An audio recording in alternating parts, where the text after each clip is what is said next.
Evening students, dear students. आज हम हमारी हिंदी की व्याकरण बुक से चैप्टर नंबर 7 करेंगे। चैप्टर नंबर 7 है कारक। सबसे पहले हमें ये जानना आवश्यक है कि कारक क्या होते हैं। वाक्य में किसी शब्द का दूसरे शब्द से संबंध बताने वाले चिन्ह कारक या प्रसर्ग कहलाते हैं। एक बार फिर से बता रही हूँ, वाक्य में किसी शब्द का दूसरे शब्द से संबंध बताने वाले जो शब्द होते हैं वो कारक चिन्ह कहलाते हैं या इन्हें कारक या प्रसर्ग कहते हैं। तो इसको हम एग्जाम्पल से समझते हैं। देखिए, सारिका ने चाकू से केक को काटा। सारिका और चाकू को ने शब्द ने जोड़ा है, चाकू और केक को से शब्द ने जोड़ा है, केक और काटा को शब्द ने जोड़ा है। तो इस तरह से वाक्य में ने, से, को इन शब्दों ने एक दूसरे शब्दों को जोड़ा है। तो ये जो चीज, ये ने, से और को शब्द जो है, ये सारे जो है कारक चिन्ह हैं। तो कारक के भेद हम जानेंगे। कारक के 8 भेद होते हैं: कर्ता, कर्म, करण, संप्रदान, आपादान, संबंध और अधिकरण और संबोधन कारण। सबसे पहले है कर्ता कारक। कर्ता कारक का चिन्ह जो है वो है विभक्त चिन्ह जो है वो ने है। इसका एग्जाम्पल मैं आपको बता रही हूँ। निधि ने खाना खाया। उसके बाद है कर्म कारक। कर्म का विभक्ति चिन्ह है को। शिकारी ने हिरण को मारा। करण कारक से, मैंने फावड़े से गड्ढा खोदा।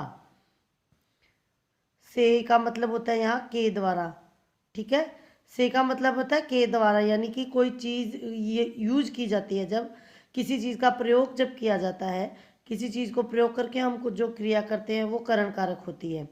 संप्रदान के लिए, जैसे पिताजी अनिल के लिए पुस्तक लाए।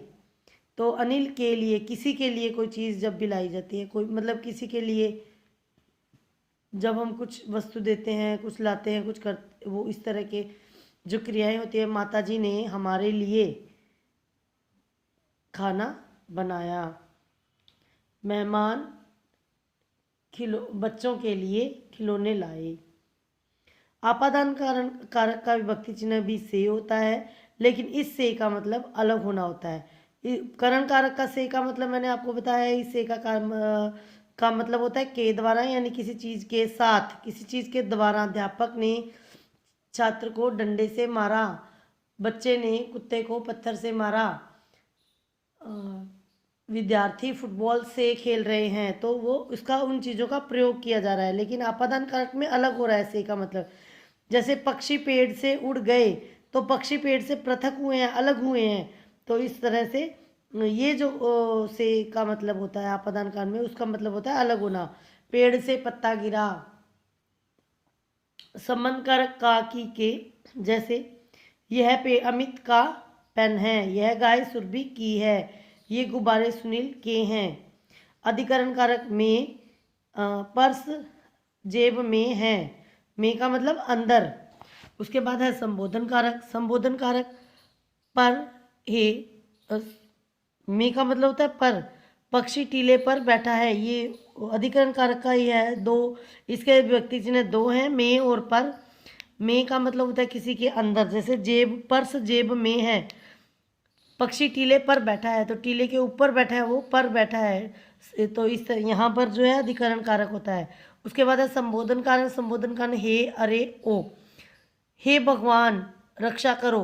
अरे, अरे सुनील इधर आओ। ओ पागल ये क्या कर दिया। तो ये जो हे, अरे, ओ है, ये सारे जो है संबोधन कारक हैं। अब इसके बारे में कुछ और महत्वपूर्ण बातें भी हम जानते हैं। संबोधन कारक चिन्हों का प्रयोग शब्द के